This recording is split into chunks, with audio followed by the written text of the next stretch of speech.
Hey everybody, welcome to KPC News. This is a new show that we have every Monday. It's going to be called Culture Clash, and I'm... Hey everyone, welcome back to Good Morning KU. I'm Karsan Turner, and I'm joined here with Kelly Dietrich, who has been selected as one of the new Dole Fellows down at the Dole Institute of Politics. So how are you doing today, Kelly? I'm doing well. Thanks for having me on. Good. And real briefly for students who might not know, you have been selected as a Dole Fellow, D-O-L-E, not D-U-L-L. What is a Dole Fellow and what do they do? The Dole Fellows are selected every semester by the Dole Institute of Politics. Our core responsibility is to create and help put on a discussion series, a 7-week discussion series about a relevant topic, usually involved in politics somehow. This fall, we're doing a discussion series all about political campaigns. How are they run from top to bottom? Everybody thinks they know how to run for office, right? Knock on a few doors, kiss a few babies, boom, you're in. Yeah. How do you know what doors? How do you know which babies? What do you say when you get to the door? How are these things actually working top to bottom, start to finish? Okay, what are some of the misconceptions about campaigning? One of the biggest things that people learn that they think they know going in, but then you tell them that completely kind of changes their perception on campaigns. There are a lot, right? There's a science to everything, including how to run for office. And one of the things is that you are not Barack Obama, you are not Donald Trump, you are not going to raise all of your money online. Retail politicking, shaking hands, having conversations with people is critical. Absolutely critical. You can't do this without being able to communicate and have an effective interpersonal conversation. And what are some of the ways to get involved with those interpersonal conversations? As a candidate, I mean, this means you need to have a plan, right? The number one thing is to have a campaign plan that identify the goals that you need to win. The point of running for office is to win an election. And that's real easy. You need one more vote than your opponent on election day. So you need a plan that identifies how many votes that is, which voters there are, how you're going to talk to them, how much money you need to talk to them, and then you need to execute and track that plan over time and then adapt it based upon the results. Too many people think, oh, I'm going to announce, I'm going to run, and that's it. What else do I need to do? It's not how it works. Interesting. So how did you get your start in politics? I graduated from the University of Kansas in '97. I started working in Kansas City and wasn't exactly happy with my career choice at the time. I wanted to do something that I thought brought about more change, that made the world a better place, that I enjoyed going, and I started volunteering for a political campaign.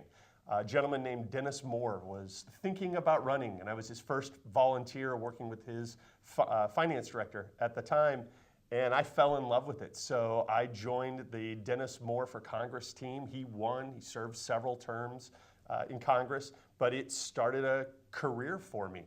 And getting involved in politics, whether it's Democrat or Republican, they are looking for people. There are all kinds of careers available. You just have to show up and tell them you're interested. And would you say that that is the most noteworthy campaign you've worked on since it kind of primed you to get involved, or are there any other campaigns that really have stood out in your career so far? There are a few. The Moore campaign is special. It's the first. I really liked Congressman Moore. I liked the team. I loved the people. Winning is always a lot of fun. I did Senator Gene Carnahan in Missouri in 2002. Unfortunately, we lost that race.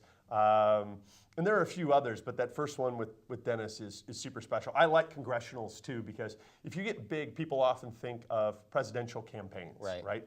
That's not reality. Those are separate, distinct animals, right? Running a presidential campaign is not like running a congressional campaign. And the congressional is big enough to be fun and sexy, but small enough where you're involved in every aspect in meeting people and not just this like huge corporation. Okay.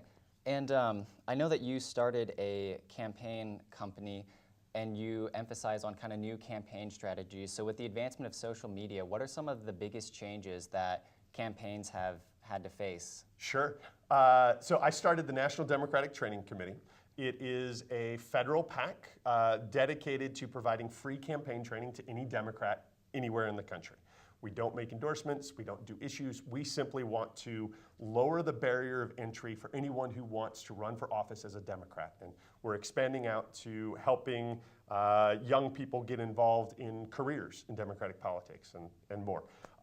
But in terms of social media, campaigns are always evolving. When I started on campaigns, the idea of putting everything on a computer was new, right? Storing it in a database was new, and then storing it in the cloud. People were not giving credit cards online with any type of regularity, right? And so seeing that change has been incredible, because now if you have, for instance, the training committee, where we're at traindemocrats.org, we're almost entirely funded by low-dollar email supporters. We've got 74,000 people who have supported our cause from around the country.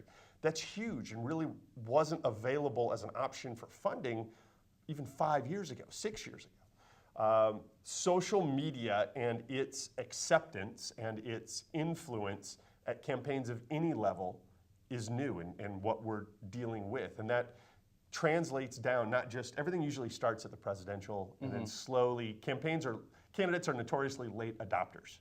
Right? They want to prove the technology exists before they're going to take a risk on their campaign to use it.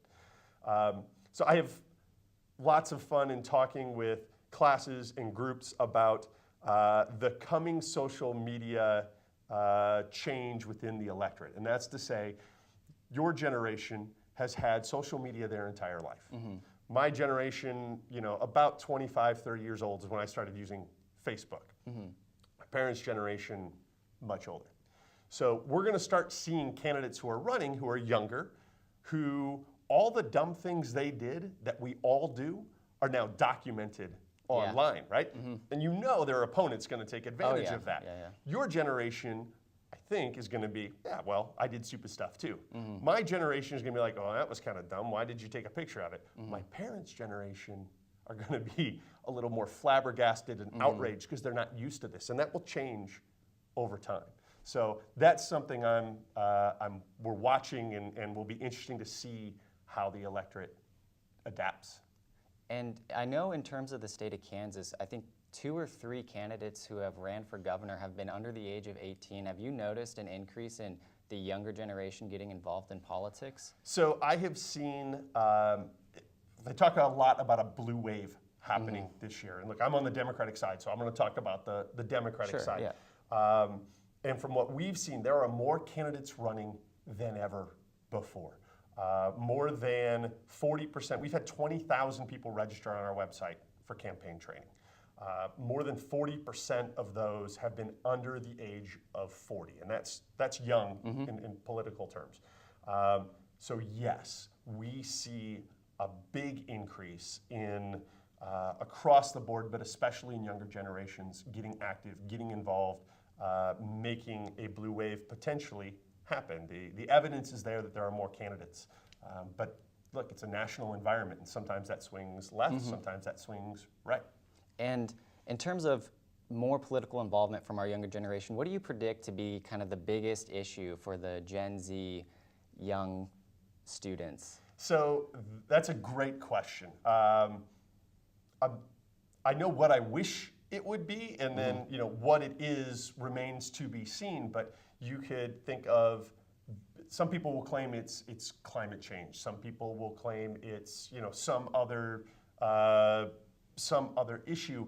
I think the reality is going to be more along bigger picture. Do we accept science as a way to as a basis for legislation? What are we accepting? It's not climate change, is it real or is it not? It's the argument of, why are we arguing it's not real, right? Are we going to accept science and fact-based approach to legislation and policy, or are we going to go down a different path? And that kind of fundamental approach to government. Social media creates a lot of emotions. My generation, older generations, that's all brand new.